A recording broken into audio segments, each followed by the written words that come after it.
আসসালামু আলাইকুম ওয়া রাহমাতুল্লাহি ওয়া বারাকাতুহু। আল্লাহ রাব্বুল আলামিন কোরআনুল কারীমের মধ্যে বলেছেন, ওয়া মা তাদরি নাফসুন বিআইয়ি আরদিন তামুত। জগতের মানুষ, তুমি তো জানো না কোন জায়গায় তোমাকে শেষ নিঃশ্বাস ত্যাগ করতে হবে। তুমি তো জানো না জমিনের কোন জায়গায় তোমার কাছে মালাকুল মউত আজরাইল আসবে। সবাই বলুন, কার মৃত্যু কখন হবে জানে কে?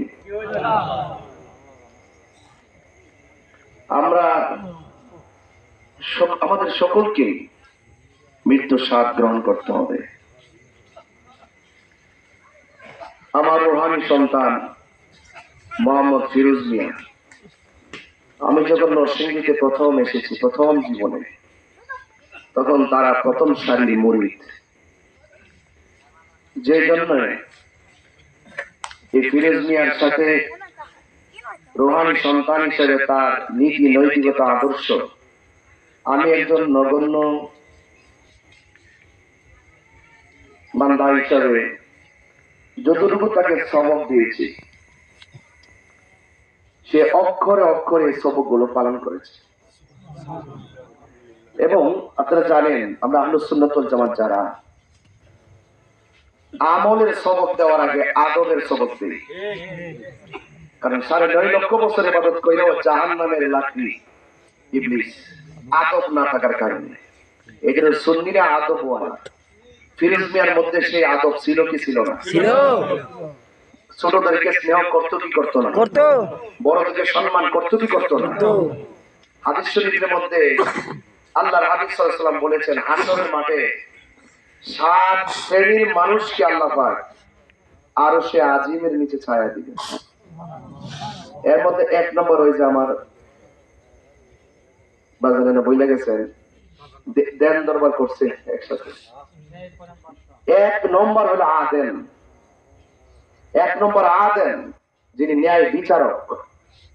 আমি এখানে আসার পরে, আরো আগে যখন বাড়িতে আসছি, সবার মুখে মুখে একটা কথা ছিল যে ফিরোজ মিয়া ন্যায় বিচার করে, ফিরোজ মিয়া মানুষের হক নষ্ট করে না।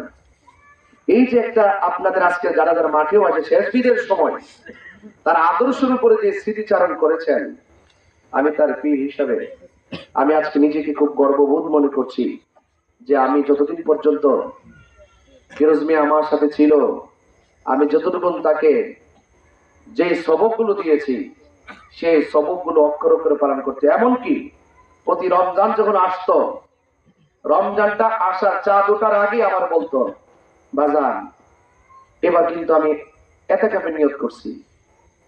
এই যে তার একটা পিপাসা, আল্লাহ এবং রাসূলের প্রেম পিপাসা, এই পিপাসাটা ফিরোজ মিয়ার মধ্যে অনেক বিদ্যমান ছিল।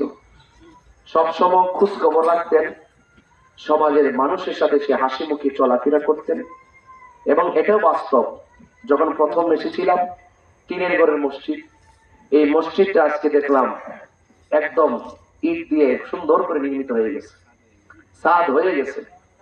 যে ব্যক্তি আল্লাহ পাকের মহব্বতে, নবীর মহব্বতে আল্লাহর ঘর মসজিদ নির্মাণ করে, আল্লাহ পাক তার জন্য জান্নাতে বাড়ি বানায় দেন।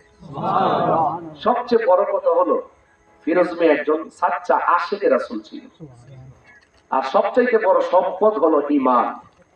আজকে ফিরোজ মিয়া এইভাবে আসছেন, এভাবে কি আমাদের আবার আসতে হবে না?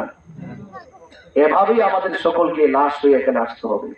আমি শুধু একটা কথা বলবো, ফিরোজ মিয়া নোয়াকান্দি জমিনের সন্তান হিসাবে কেমন ছিল?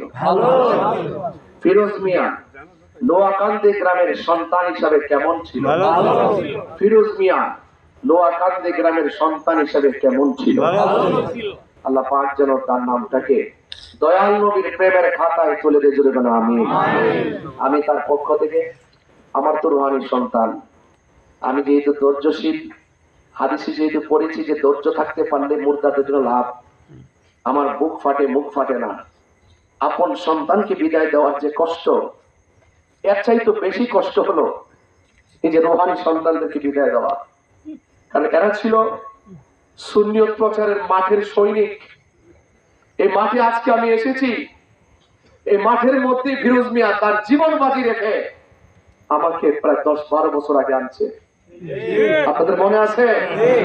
সংগ্রামী চেতনায় এখানে মাহফিল আমি করেছি। অর্থাৎ ফিরোজ মিয়া একজন আশিকের রাসূল। আমি আল্লাহর কাছে অনুরোধ করব, আল্লাহ দুনিয়া চলার পথে যদি ফিরোজ মিয়া কোনো দোষ করে থাকে, দয়াল নবীর উসিলায় আপনি ক্ষমা করে দেন। কবরে কিছু করে নামায় দেওয়া হবে, 3টি প্রশ্ন করা হবে। এই 3টি প্রশ্ন আপনি আমার ফিরোজ মিয়ারে, আপনার মায়ার বান্দাকে ঈমানের সাথে এই 3টা প্রশ্নের উত্তর দিয়ে রাহমাতুল লিল আলামিন, হায়াতুন নবী, নূর নবী, জিন্দা নবী, গায়েবের খবর দেনেওয়ালা, শাফাআত করনেওয়ালা সেই হুজুরপুর নূর সাল্লাল্লাহু আলাইহি সাল্লামকে কবরে আপন বানিয়ে দেন। আমিন। আসসালামু আলাইকুম ওয়া রাহমাতুল্লাহি ওয়া বারাকাতুহু।